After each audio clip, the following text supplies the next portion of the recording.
네, 저는 오늘 10절에서 말씀을 들을 수 없습니다. 말씀 듣기를 좋아하지 않습니다. 그 말씀을 찾아보았습니다.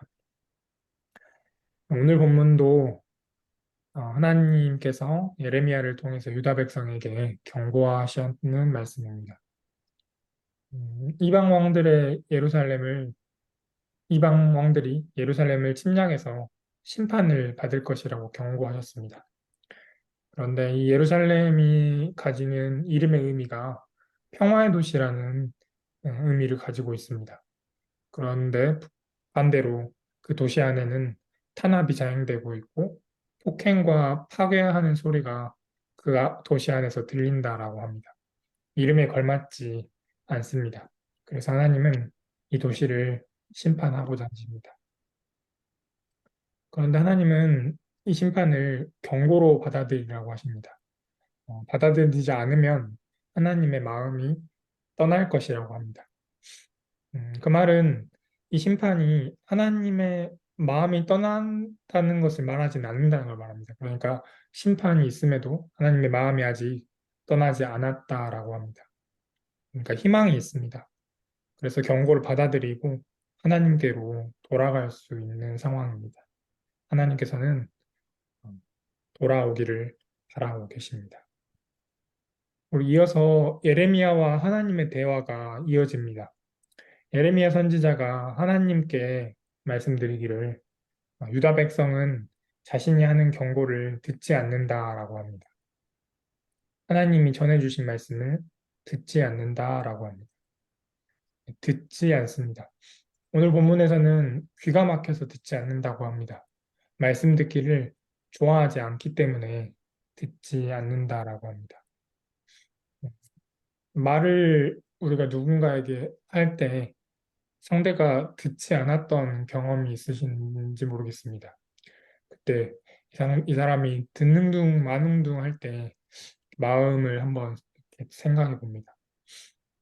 저는 제 말을 듣지 않으면 답답하기도 하고 또 화가 날 때도 있습니다. 그리고 잠깐 생각해 보니까 이제 주일에 주일 어린 예배에서 광고 시간에 제가 말을 하는데 어린이들이 듣지를 않았습니다. 그때 제 마음이 좀 이렇게 좋지가 않았습니다. 참아야 했습니다.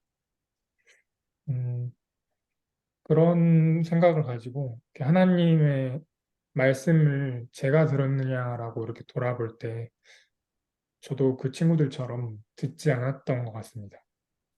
근데 제 마음이 그때 좋지 않았던 것처럼 제가 하나님 말씀을 듣지 않았을 때 하나님 마음도 좋지 않았겠구나. 오늘 말씀처럼 에레미야 선지자도 부글부글 끓었을 것 같고 하나님도 분노하셨지 않았을까라고 이렇게 짐작해 봅니다.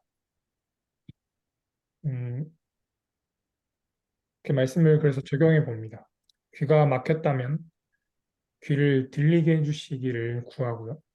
또 말씀을 듣기를 좋아해 보려고 합니다. 들어야 합니다. 하나님께로 돌아가기 위해서 하나님의 경고를 받아들이기 위해서 하나님의 말씀을 들어야 합니다.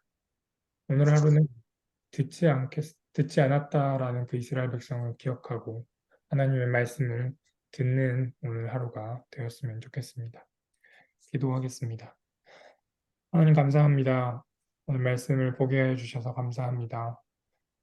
듣지 않는 유다 백성이 있었습니다. 하나님의, 하나님의 경고를 듣지 않았고, 하나님의 말씀을 듣지 않았습니다. 하나님 그 모습이 제 모습은 아닌지 한번 돌아봅니다. 그러면서 오늘 하루 하나님의 말씀을 듣고 싶습니다. 귀를 열어 말씀을 듣게 해주시고, 마음을 열어 하나님의 말씀을 듣게 해주십시오. 예수님의 이름으로 기도드립니다. 네. 아멘. 아멘.